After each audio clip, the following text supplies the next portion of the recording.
Everyone, কেমন আছো? আশা করি সকলেই ভালো আছে। আজকে দুপুর ব্লগটা শুরু করলাম। দুপুর থেকে সন্ধ্যা অবধি কী করছি সেটাই ছোট্ট করে তোমাদের সাথে শেয়ার করব। আর আজকে একটা কথা জিজ্ঞেস করছি তোমাদেরকে, তোমরা আমার ব্লগ ভিডিও দেখতে পছন্দ করো নাকি আমার রান্নার ভিডিও? অবশ্যই একটুখানি কমেন্ট বক্সে জানিয়ে দিও। তো যাই হোক, এখানে আমি ভাতটা বসিয়ে দিলাম আর হাজবেন্ড নিয়ে এসেছিলো মাছ আর মাছের তেল।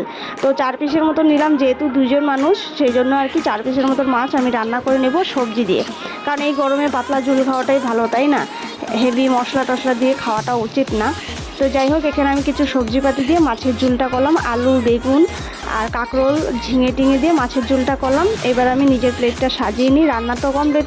তো অন্য কিছু ছিল, আজকে শুধু মাছের ঝোল আর ভাত খাবো। কিন্তু তোমরা তো সকলেই জানো যে হাজব্যান্ডের ডাল লাগে, ডাল ছাড়া হয় না। সেজন্য ডাল ছিল, শাক ছিল। আমি ভাবলাম যে আজকে মাছের ঝোলটা দিয়ে ভাত খাই। তো ভাত টাত খেয়ে একটুখানি রেস্ট নেবো। না, রেস্ট নেওয়ার আগে মেশিনে একটুখানি বসবো। কাপড় আছে, সেগুলো সিলাতে হবে। মানে আমার না, মানুষের কাপড় সিলাতে দিয়েছিল, তো এগুলো সেলাইটা কমপ্লিট করে এবার আমি রেস্ট নিয়ে নেবো। তার কারণ একবার যদি বিছানায় উঠি তাহলে কিন্তু কার ইচ্ছে করবে না সেলাই করতে, তাই না? সেজন্য ভাত খেয়ে আগে সেলাইটা কমপ্লিট করে তারপরে রেস্ট নেব। সন্ধ্যেবেলা উঠে একটুখানি ইভিনিং ওয়াকে গিয়েছিলাম।